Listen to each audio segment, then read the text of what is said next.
Hope everybody's doing well today. I want to welcome everybody to the Unimpressed Podcast. And we have a local artist in the studio today. And I'm unimpressed that he hasn't been here until now. But I want to welcome artist Patch Whisky to the Unimpressed Podcast.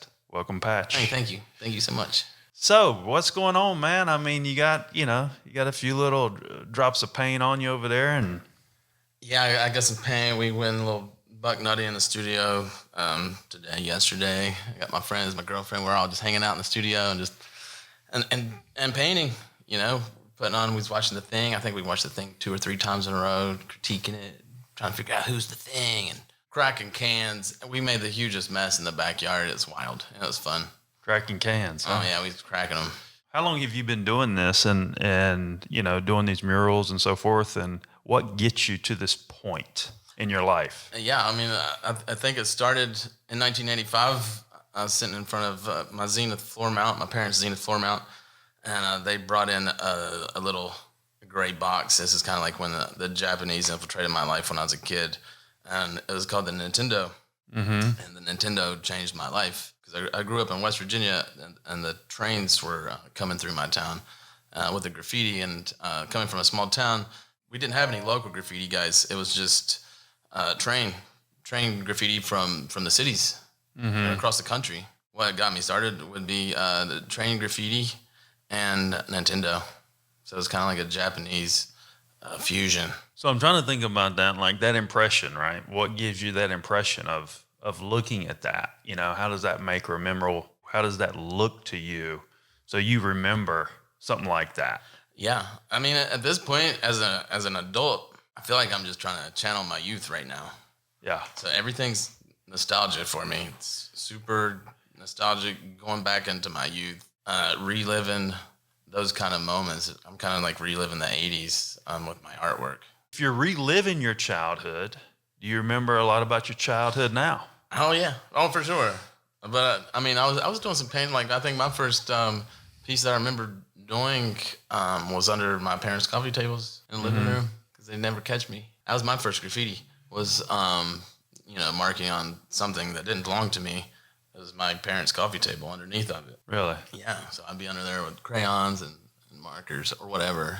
I got it as my open canvas. They didn't see it. They never saw it. So what was the setting like? So your mom and dad, you're from West Virginia. You have any brothers or sisters? Yeah, I have a sister. She's 2.5 years younger than I am. So my dad worked on the railroad, which, eventually I ended up working on the railroad too. And then my mom, she worked for, as like a secretary or something. And then she's kind of a stay-at-home mom. And, so it was just kind of like, they were cool and super supportive with me. Yeah. Just let me do whatever I wanted to. Now, what was the relationship in the household as a kid growing up? Yeah, it was super normal, I think. Like, it was super normal, and I loved my parents. My parents loved me, and they tried to do anything for me, and I didn't come up from some broken childhood or whatever. Now, did your sister have any artistic mindset? She is kind of, but not so much like I am, but she's super crafty. Uh-huh. Like, if you needed something built, she'd build it for you. Yeah. Like, and I can't do that. I can't read manuals. Really? So she would be the one that can go through the steps, build the thing. I can't do that. Uh-huh. Because I just want to look at the picture and see how it's built, and then I'll try to build it from the picture. Yeah. Do the steps. Now, do you see frequency? Do I see it? Yeah. I feel it. You feel it? You can feel frequency? Sure. Can you feel frequency in here? Can you feel me? A little bit. Yeah. I mean, so you can feel it, but you don't see it. Yeah, I would say that, yeah. Yeah, because I don't know. I look at these things. I mean, I have some intuition.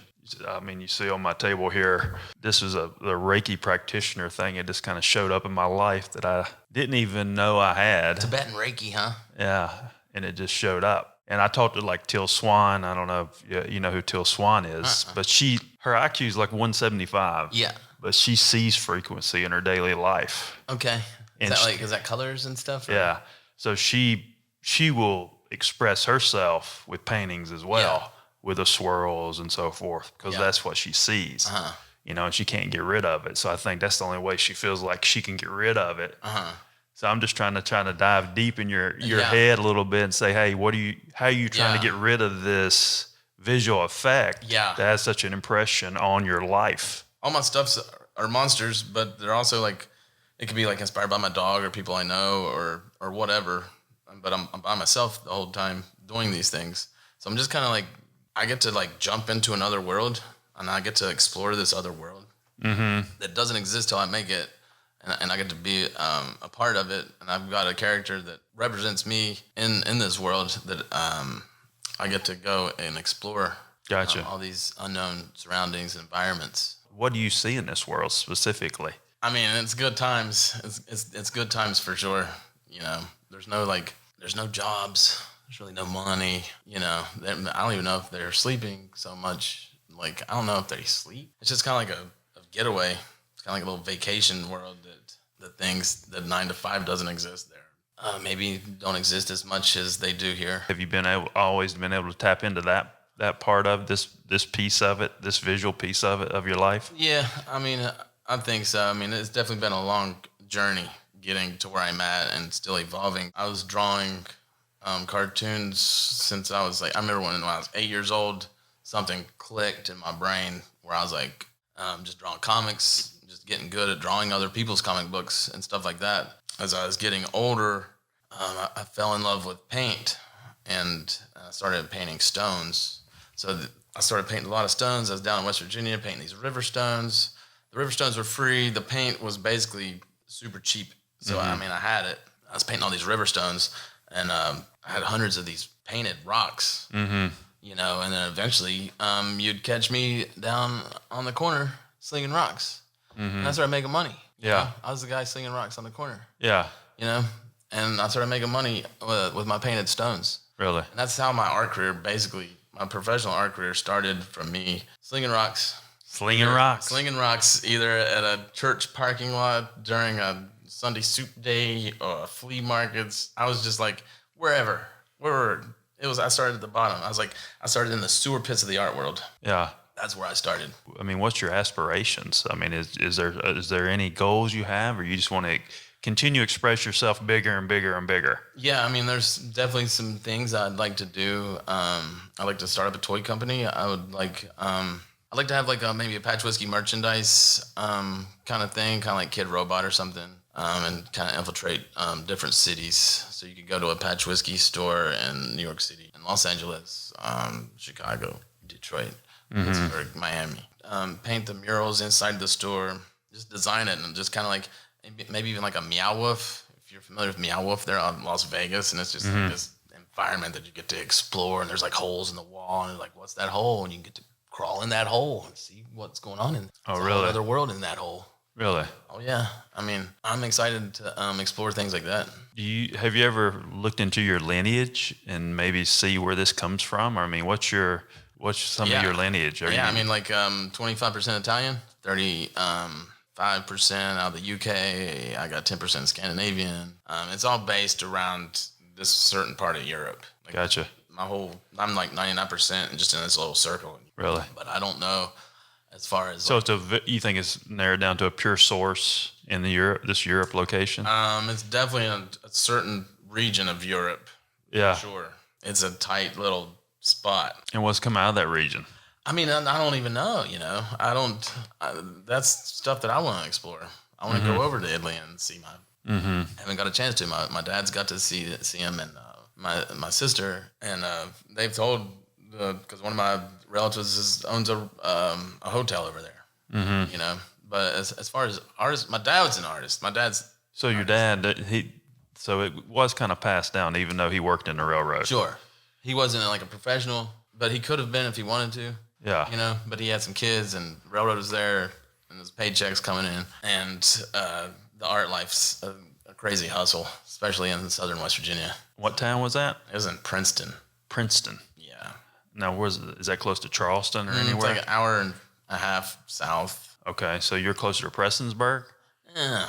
No, because I don't even know where that is. Like Kentucky? No, other way. Other way? Yeah, I'm like 10 minutes from Virginia. Okay. Yeah. Gotcha. Yeah, I'm over on that other side. Gotcha. Yeah. So your dad's art, what did it look like? He was doing like still lives and like portraits, animals, and he was good. He just quit kind of doing it. So like for Christmas, I might buy him a sketchbook or some paints or something because I wanted to get back into it. Yeah.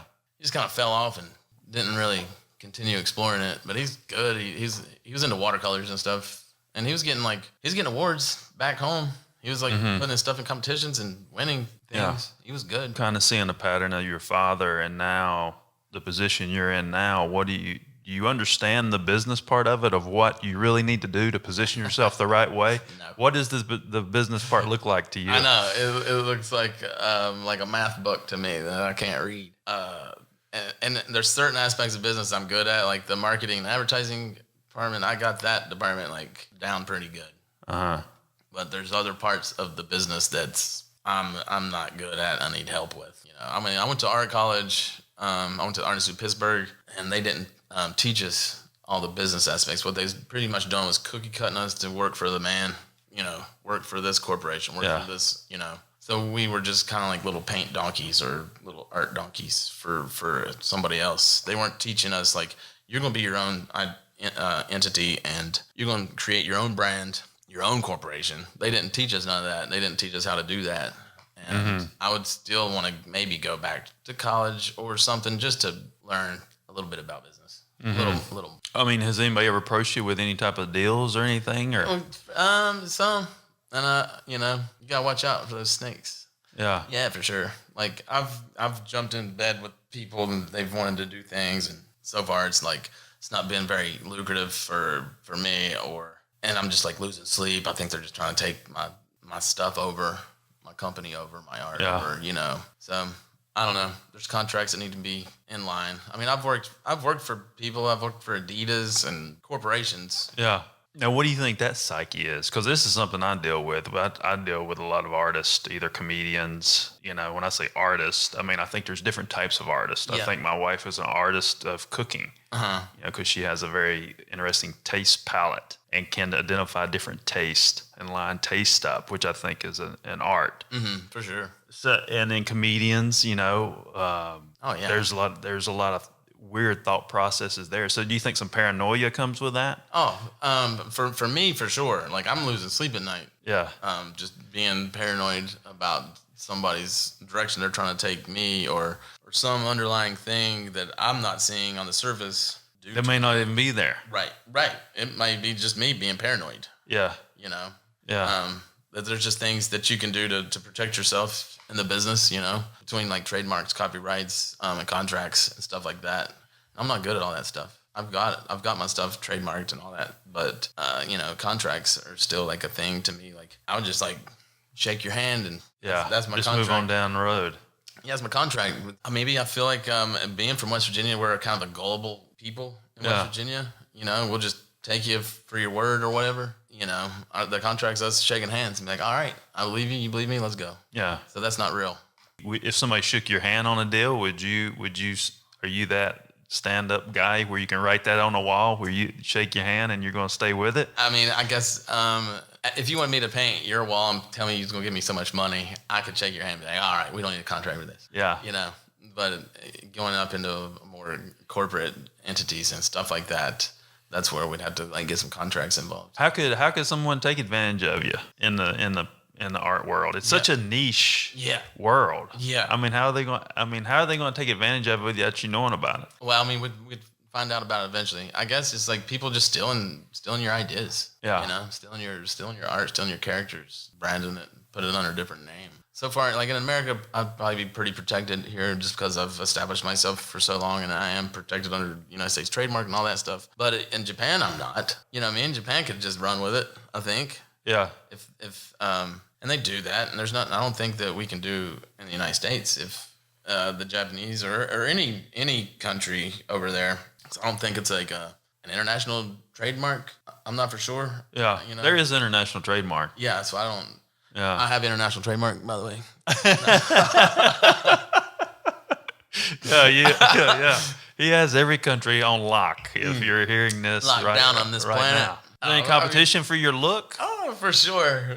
I see there's people out there painting stuff that's super similar. I've gotten inspiration along my path, and I'm giving people inspiration through. Now, have you ever touched the Miami scene at all? Oh, yeah. Because you seem like there's the kind of that Miami vibe. Yeah, I go to Miami. I've been going to Miami like 13 years. Like Art Basil's like the art mecca. That's where we always go down to that. What's the place down there with all the warehouses? Is that? It's Wynwood. Wynwood, yeah. And that's where you'll find me. And from Thanksgiving till the first week of December, like it's like just a little 2 square mile radius of this industrial section that used to just be run down. And yeah, it's changed. But you seem to have a similar tone to that space. For sure. Looking at your colors and so forth, obviously you have a certain style. How do you approach doing a painting, and how do you improve each time? Do you try to improve each time? I mean, I think there's going to be some evolution, even if it's the tiniest little bit of evolution. You know what I mean? It might just be a couple little more bubbles or something on this one than the last one. It's not going to be like this night and day process. Like, oh, you just flip the script. I'm not trying to flip the script on anything. I'm just trying to keep slowly evolving my story. You know, I'm not trying to change my art style. I mean, I could just like change my color palette right now, and it would change the whole dynamic of the piece. Mm-hmm. You know, what if I took the color out and it's all just grayscales? Mm-hmm. You know, just doing that would give it a different feel. Mm-hmm. You know, and that would be a different. I could do the exact same piece that I did yesterday and do it today in a grayscale piece. So when you finish a painting, do you know the next part of your story? No, they're just, sometimes the walls will tell me, you know, what's coming. Sometimes there's things in the walls that I'll read. All right, that I'm going to use that pole that's coming off the roof. I know that is going to be something to do with the next piece or whatever that's going on the wall. So maybe there's windows there. So I got to work around the windows or the doors, or maybe there's a bush there that I can use. Each wall kind of dictates what I'm able to do on it. And now, how about NFTs? Have you thought about the NFT piece? Yeah, I mean, I know. Now, NFTs are like, the whole crypto world's like not in a great place. The stock market world's not in a great place right now. So I have this NFT that I made. It's a little squid puppy, and it's a little pink squid, and it's cute as a button, and it just rotates. Got some music that goes with it, and it almost looks like a thing, like almost like a little wind-up thing. But it looks porcelain, like glossy, glassy, super clean, super cute. And I haven't released it. It's still unreleased. Oh, really? Yeah. So it's not even on the blockchain yet? Nah, I still have it. I haven't even. I've been sitting back watching it. There's a little bit of a struggle right now, I think, going on until till the dust settles. Yeah, the dust got settled. Yeah. Yeah, it blew up. It went to the moon. Now it's like, the dust got settled and we got figured out. It's not going to disappear, but we're just in a standstill kind of market. Mm-hmm. It's like the bear market. Now, Beeple is from here. Yeah. I mean, you ever met Beeple? I have not. I haven't got to meet that guy, but I followed him. I was following him, you know, for years before he turned into one of the greatest living artists of our time. Yeah. This is before that. Yeah. Just because I liked his art, and I didn't even know exactly how he did his art. I knew it was digital. Yeah. So I've been following his career for years. And then once he blew up, and that's when I found out that he lived, you know, here. And then I met one of his people that worked for him. I met her in Park Circle, and that's as close as I ever got. Why do you think you ended up in Charleston? I have no idea. I mean, I've heard stories like, you know what I mean? At this point, like there's stories like, oh yeah, people still riding around his 1992 Honda Accord. And like, I don't know. I wouldn't be that guy, but maybe he is that guy. But I also heard he's got a 50,000 square foot facility that he's working on. Probably just getting ready to be the next big thing, country, probably in the world. I mean, it's going to be everybody's going to know about it. You know, people's going to come from all parts of the world to come see this thing. Well, I'm glad you came on here. I mean, because I mean, no offense to Joe Rogan, but when Beeple was on Joe Rogan, how he interviewed him, he didn't really. I don't think he really showed who Beeple was. Yeah. Because I was like, let's dig into this guy's head and figure out what he's all about. Yeah. Because you could tell he has some crazy shit going on. Sure. Yeah. You know. I know. I've watched him. I've just watched him on interviews and things. You know, because I didn't even know what he looked like till he got huge. Mm-hmm. You know, because he was behind the computer. All the thing I ever knew was the designs that he was shooting on the internet for people to see. You know, he wasn't making any money. Yeah, I mean, this guy's not making. He's doing something else, working some other job. He's doing this because his passion. He loves it. You know, he's doing those every days. I don't think he was making money off those every days. Mm-hmm. You know, I don't know exactly his story, but now, do you feel drawn to here, this area? I like it here.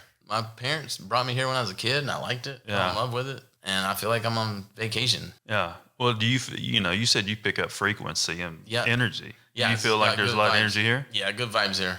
Yeah, for sure. For my work, I have to travel to all the major cities in the country, because that's what my art caters to the cities. And a lot of cities got mural projects going on, and there's a lot more walls to paint. Yeah. So I'm going to New York City. I'm going to Los Angeles. I'm going to all these cities, but I get to come back here, take my shoes off, put my feet in the sand, relax. Seems like in New York, you might go you might go nuts. I can't do it. I mean, 2 weeks, I can do like 2 weeks there. You absorbed enough, and then it's just too much. It's concrete. They're not grounded. Yeah, I mean, when I went there for weeks at a time, I have to go to Central Park just to feel normal. Yeah, just feel grass. You got to put on like this leather skin when you go up into the city. Mm-hmm. In most cities, but New York City especially, like strap put it on. Oh yeah. Why do you think people don't talk about this kind of stuff with artists? The mainstream doesn't talk about this kind of stuff. Why not? Yeah, I don't know. I have no idea. I mean, I came from a small town, so I still got like small town vibes. So like Charleston feels small to me. Yeah. But I do like the cities. I like the cities, but I can't live there. I don't. I mean, even Pittsburgh, but Pittsburgh's not that big of a city, In the grand scheme of events, it's a small city. Yeah. And there was a lot of places to explore. I was exploring under the all the bridges and things like that in Pittsburgh. Yeah, City of Bridges, right? Yeah.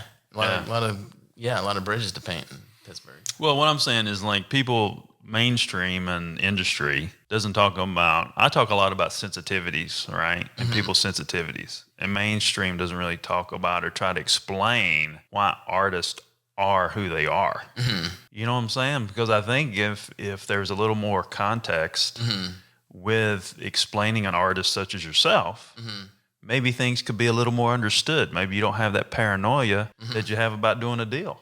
Because they understand you better, right? Sure.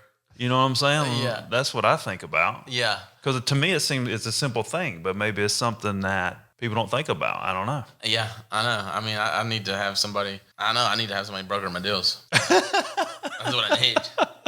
You know what I mean? Like, I should be the guy behind the curtain somewhere. Like, you don't even get to talk to this guy. Yeah. Yeah. I don't need to be doing the deals. I mean, I need somebody else to be doing the deals. Well, I have an idea. Looking out for my best interest. Yeah. And I have an idea that I did this with Madison. She paints as well. And how many paintings do you do a year? Oh, I don't know. Murals could go from like 15, 20. Yeah, the canvases, I don't know, man. They could maybe 100, less, more. I'm not 100 a year? Maybe. That many? Maybe. I mean, like, I'm painting, like, some of my stuff is like street signs. I'll just paint my monsters hanging out on street signs. And I can paint, paint maybe 5 or 6 of those in a week, maybe, if I'm hustling. Do you ever film them? No. Well, every now and then. Every now and then? Yeah, not much. Not just because the video cameras it stresses me out. You know what I mean? I just try to paint and I'm trying to focus on, all right, got this camera, got the batteries charged up, got it looking good. Like, all right, let's go. Yeah, it's just a lot of times, like a lot of my paintings they'll start on the computer first. So all my designs on a computer are time lapsed just from the program. It does it for you anyway. So all my artwork at this point starts out on the iPad and then gets transferred over to canvas, walls, signs. The thing I did with you, here's the series. We film all your paintings you do every year. Yep. You film them all from start to finish.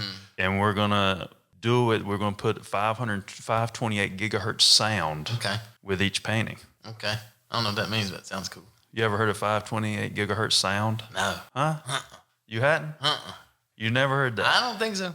Now, let's see here. I'll let you hear this. Because this, we're in a satisfying...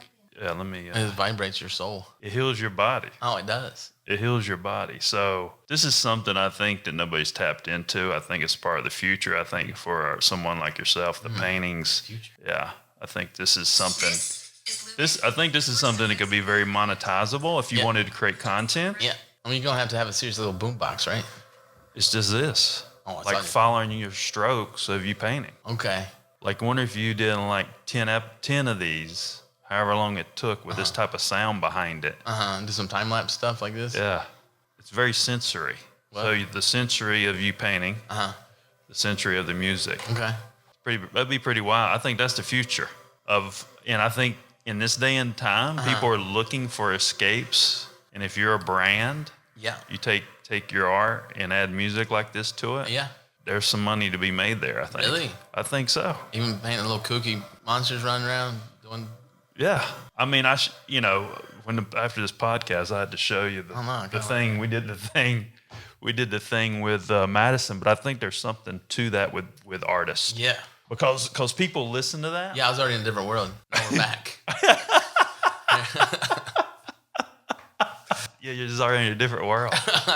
Yeah, it's healing. It's healing. For sure. Yeah, when I go get rubbed on, takes you to a different place. Yeah, that could be interesting. Yeah, like, I know. If you did like a video series, you get someone to do the original music, right? If you got YouTube or whatever it is, put up on your YouTube, put some promotion behind it. Yeah. That's millions of views because people are going to just listen to it to go to sleep, much less. And then if they want to watch it, right, and hear it, you get both. Yeah. Like slow motion. Yeah. I can see it. Like. Yeah. Get some lights. That could be. It could be a thing. Yeah, it could be an interesting thing for sure. So, what is your? I haven't touched on this. We talked about your family and talked about your art. Yeah. What about girlfriend, wife? I have a girlfriend now. I had a wife one time. Now I don't. Now I have a girlfriend. Oh, okay. Yeah. Kids? No, I have a dog. A dog. Yeah. You want kids? No. I got a dog. I got a bulldog, and he's getting older, but he's still got his head right, and he's still good. And he makes his way into my art a lot. Really? Yeah, but he's not a bulldog. Sometimes he's an octopus. As fast as your mind's going, is there ever any downtime? Or is it always, are you up every day looking to move the needle? When I wake up, like I'm like a force to be reckoned with. I wake up like, let's go. Yeah. It's the thing, like when I get up, I'm like ready to move and get cooking. My downtime is I'm sitting in front of a canvas or standing in front of a canvas. It's really like when I get to relax. Yeah. It's just painting for me is my meditation. That's where I get to like really just like, otherwise like my brain's cooking and I watch movies, but I'm only watching movies when I'm painting, so I'm not really watching them. Yeah. And I watch the same movie a million times just because I know what they're getting ready to say, and I've seen the movie 100 times at least while you're painting, piece the movie together. So, and I watch a lot of the old 80s horror movies, so like obviously I've seen those things for 100 times each. Yeah, my downtime, physically wear myself out. Just drain yourself down. Drain it. Yeah. Yeah. And then that's when you crash. That's when I crash. How about spirituality? We talked about the Reiki thing. What do you being able to pick up frequency and all that? What do you think about that? I mean, I feel like there's a higher power and stuff for sure. Yeah. I believe in a lot of the religions. I think they all have good things to say. I'm gonna bring them all together. I think not all of them, but some of them are similar to me. Want you to think or want you to act with other people. Yeah. And, I don't think there's like a bearded guy up in the sky like calling the shots or whatever. I think there's a higher energy. I think it's energy. Yeah. I think there's this energy that I can't explain. That maybe we, I think we're from the earth and we maybe go back to the earth or whatever. Maybe we're aliens too. I don't know. I think we might be aliens and our water source is from another weird planet and it crashed into Earth. You know what I mean? And yeah. I think the water source from the Earth might not be from Earth. I think it's from somewhere else in the galaxy somewhere. Yeah. I think humans may not be originally from Earth. So I don't know. I got a lot of weird things doing. I don't know exactly. Well, they say that Charleston and Kauai are the two biggest energy portals in the world. Really, I didn't know that. And they say Charleston was supposedly sitting on a great crystal here. I did not know that. In the spiritual world. Really? Yeah, it's supposed to be sitting on the great crystal here. Because if you think about it, you got the Bermuda Triangle, right? Mm-hmm. One, if you look at the point of Bahamas, Bermuda Triangle, Charleston, right? Yeah, we're there. We're there. We're right there. Yeah. So, there's a reason why things happen in the Bermuda Triangle. And I'm sure people have some answers about that, but I don't think they're telling us. Yeah. That's what they say. Like a real one? That's what they say. They say that there's a great crystal. Here's the other little piece of rationale that this there's the other piece of rationale. Charleston just got done with a $600 million excavation, right? So they've been digging to make Charleston the deepest seaport on the East Coast, right? Okay. And I think the energy levels have picked up here tremendously. So I don't know if that means anything. Closer. I don't know. But now Charleston is the deepest seaport on the East Coast. Yes, that is a true story. Yeah, I didn't know that. Yeah, and I think they're still excavating out there. Not the deep dark ocean out there. So I mean, that's my rationale, and that's just some of the different things, like my Reiki master and so forth. Yeah. We talked about. Yeah. And because there's a lot of I find a lot of spiritual people here, a lot of energy people here that I've never seen anywhere else. There is a lot of those. About that too. I'm not the guy. I like crystals as much as the next guy. I don't know about this huge monster crystal, but maybe you'll see that in my artwork. At least I can paint it. I don't know. Well, think about the stones. You painted the stones? Where did that come from? For sure. Yeah. Were you just attracted to the stones? They were free. There was a lot of them. Really? I was finding like dried up riverbeds, these smooth little things it was like tiny little smooth canvases for me. But I mean, they do have energy too, and they came from like one of the oldest rivers. It definitely holds energy. Is that the New River? Mm-hmm. Interesting. That's the only river that flows north. Yeah, that maybe the Nile. Interesting. Yeah. I used to have property in West Jefferson. Okay. On the New River. Okay. Yeah. So I'm very familiar. Yeah. Very familiar with that. Mm-hmm. Interesting. So what is going on? You got anything that you want to put out there? Like what's coming out? Anything you want to talk about? Any special events going on? What's your schedule the next couple months? Yeah. Well, I have a building in Park Circle, so I got my own space. My brick and mortar up there in Park Circle. And I try to hold at least one event a month, sometimes a couple events a month, whether it's like a drink and draw, and I'll feature different artists in the Charleston area. I'm trying to do like a Halloween show there. I might be doing like a street sign show there. It's just everything's always happening in that little building. That's my little gym. And where's the building at exactly? It's on Spurl. It's like if you know where like Holy City Brewing is, and Coney Island Junction. I'm like right there with it's kind of like the new part of Park Circle, I guess, that we're kind of building up where Firefly Distillery is. I'm like 2 blocks from Firefly. Interesting. So you what kind of events do you have there? Yeah, I just did a drink and draw. I'm thinking about doing like an artist lock-in. Mm-hmm. Getting some artists together from Charleston and spending like a 12 hours from like 6 in the evening to 6 at night or 6 in the morning, and maybe recording it. Maybe doing some live feeds, recording it, and then doing a show the next evening for the public to come. Gotcha. So do it maybe on a Friday night, then the artists come in, and then have the show the next evening. Yeah. These are just ideas. I mean, that's my place to be creative, and I have to be super creative with it to just to pay my bills. Fun, exciting, scary thing that I have. Now, some of your pieces, what's the most a piece has ever sold for? I mean, I've had some pieces go for a lot of money. A lot. Really? Yeah, a lot. I don't even want to. You don't even want to say? Really? No. Gotcha. Yeah. I've had some pretty cool things happen and big projects and stuff. And how about your socials? Are you building those at all? Yeah, I mean, my socials cooking right now. I can always use more people to come to my things. I mean, I don't know. I got like 17,000 on my Instagram. Told me I couldn't use patch whiskey. Interesting. Whatever. Well, maybe we can help you with that. Yeah. We're a meta partner. I didn't know that. Yeah, we're one of 30 companies. Come on, get it. We're one of 30 companies in the world. It's a partner. Come on, Patchy needs you. Yeah. I only got like 3,000. Interesting. Yeah, there's billions of people out there. Yeah, wrangle more people in. How about YouTube? The YouTube. Yeah, I don't even mess with YouTube. I mean, I'm on there from other people videoing me, I guess, but I'm not the greatest with all the technology. I mean, I keep up with like Instagram, Facebook, and I mean, I got a Twitter account. And I got my website. Mm-hmm. Yeah, it's hard to do it. I need help. Yeah.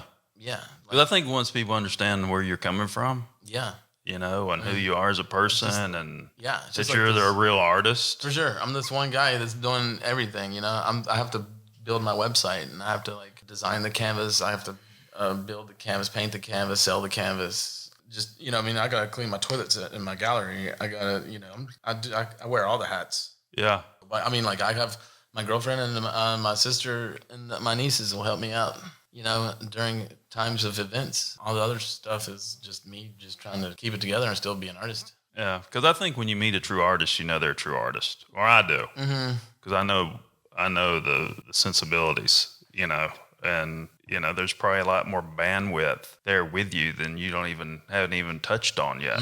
You know what I mean? So I think the sky's the limit. You just got to find that right vein. For sure, the sky is the limit, and I just need to if I could get some contracts, maybe with some some merchandising contracts or something, thinking just like some stores that I might like. I was thinking like Hot Topic, or like I could see a cartoon, Yeah. Well, man, it was good talking to you. Yeah, it was nice talking to you. I don't want to keep you here all day. You know what I mean? Nice. I appreciate you coming in. Yeah. It's a good conversation. And, for sure. If anybody wants to check out Patch Whisky, he's in North Charleston, South Carolina. Yeah, Park Circle, baby. Park Circle, doing some live events and so forth. He's the real deal, real artist, real guy, the real sensibilities, and I think he's got a lot to look forward to in the future. Appreciate you coming on. Yeah, man. My name is John Edmonds Kozma, the CEO of Bang Productions.